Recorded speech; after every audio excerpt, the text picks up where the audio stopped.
Square roots. Give you a second or two to get the reader involved there.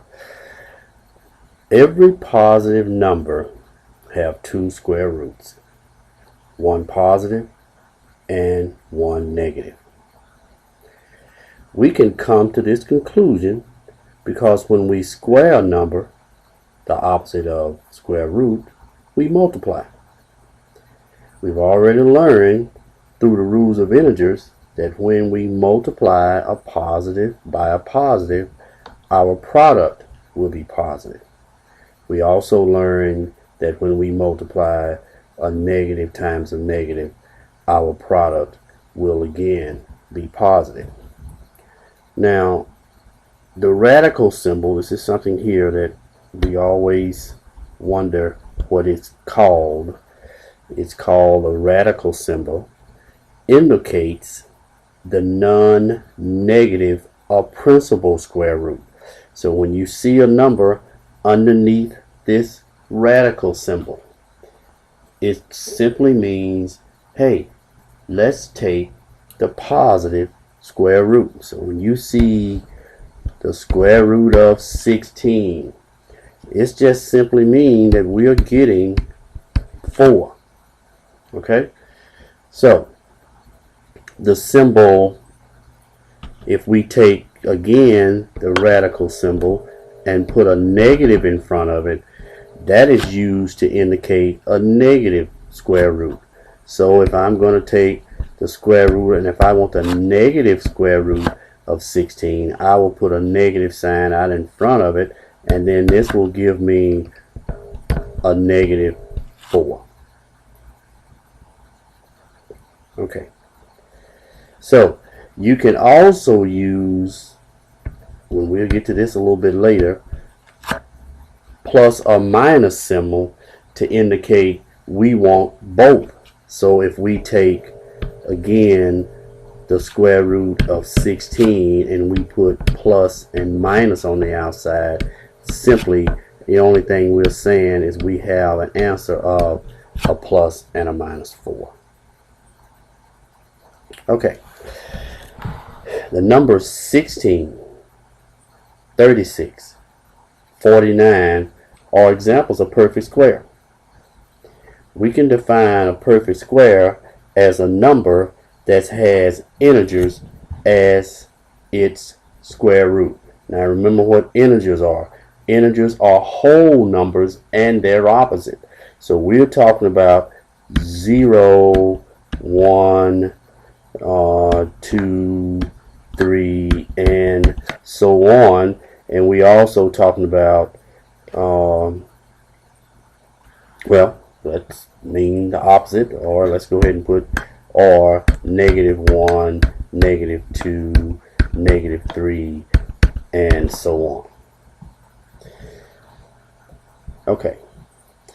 Other perfect squares include 1, 4, 9, 25, 64, and 81.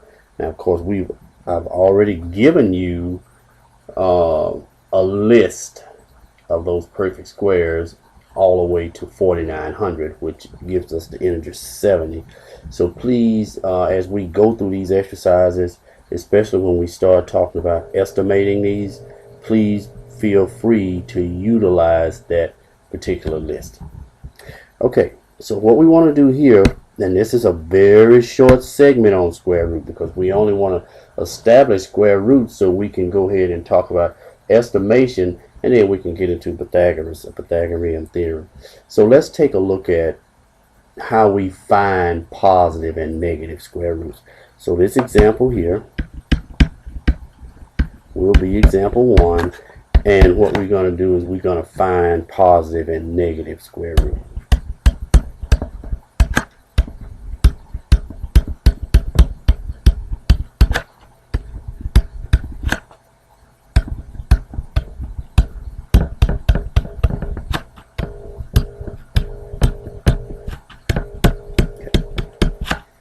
Alright, so let's hypothetically say, for example A, that we have the square root of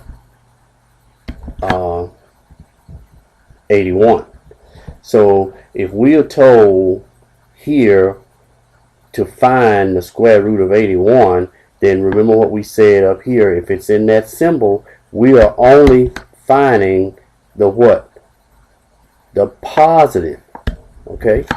Now, if we were told to find the negative square root of 81, again, we'll get 9, but we will get a negative 9, because once 9 comes out, then we're going to multiply it by a -1 or a negative, which actually just change the signs. Okay, let's take a look at example B.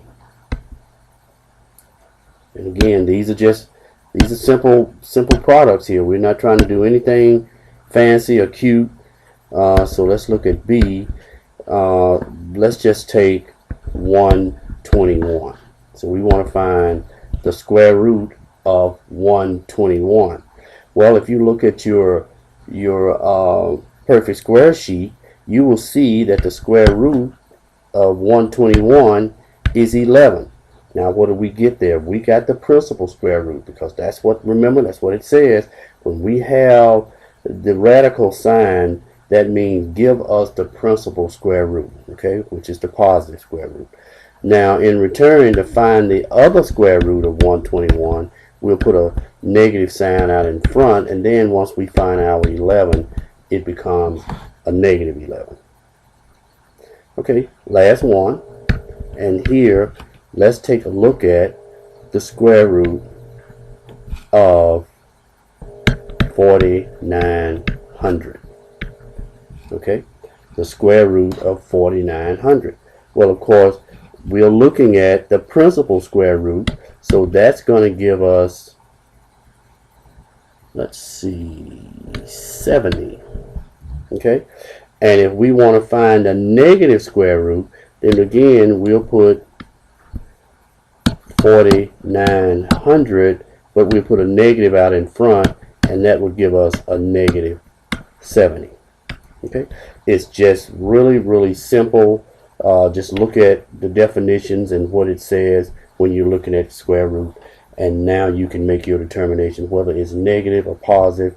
And you know, I did not give you an example if we were looking for both, so let's go ahead and take a look at that. If we were looking for the positive and negative square root, and let's just use 144. So here our answer will be both positive and -12. Alright, that's what I have for you on square root. We will take a look at how we will use these square roots in just a minute. Actually, in a little bit, I won't say a minute, to answer a real world problem.